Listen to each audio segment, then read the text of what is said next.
6 dead police officers and an angry gun-toting mob marching on a Springfield farm. It really did happen 72 years ago this week. Chances are you've never even heard of the Young Brothers Massacre. It was the deadliest raid for police officers in U.S. history. Christina Keene talks with 2 local musicians determined to keep the memory of that cold, deadly day alive. Okay, here we go. In his basement studio, Rule Chappell mixes the music that tells the story. Young brothers lived in the shade of the night. It's a story of, 2 basically bad brothers that kind of went wrong and went real wrong at one point in time. Oh, well, we'll get our guns and now we go. Through their series of songs, Rule and his new partner, Lori Locke, chronicle the Young Brothers' brushes with the law. Robbing all the good folks. The notorious Harry and Jennings Young made headlines in the early 1930s, mostly from stealing cars and robbing people. Stick 'em up, stick 'em up. A self-proclaimed housewife who knows little about songwriting, much less performing, Lori did much of the research for the album. Rule's like, you can write songs, and I kept saying, no, I can't. I can't write songs. It took me 2 weeks to convince her she could write. I love history, and I like doing research. Sheriff said you're underhanded, so stick 'em up, stick 'em up. After many stick-ups, the boys turned to harder crime.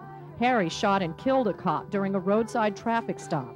Then, on a cold January day in 1932, the killing would continue.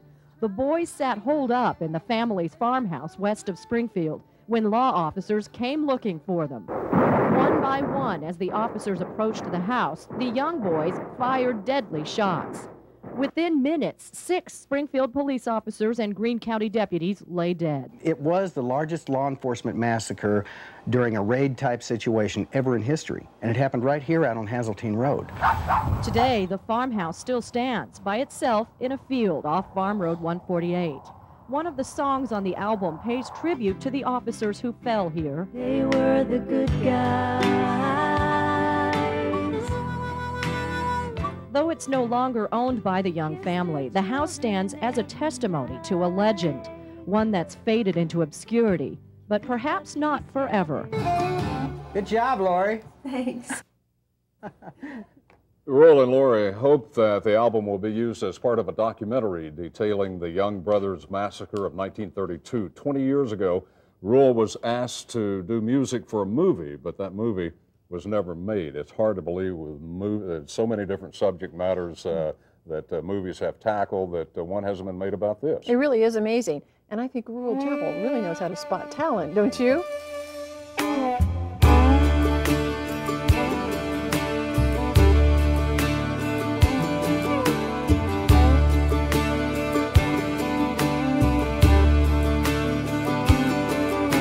The Young brothers lived in the shade of the night, like taking candy from a baby. They said, keep your hands in the air and it'll be alright.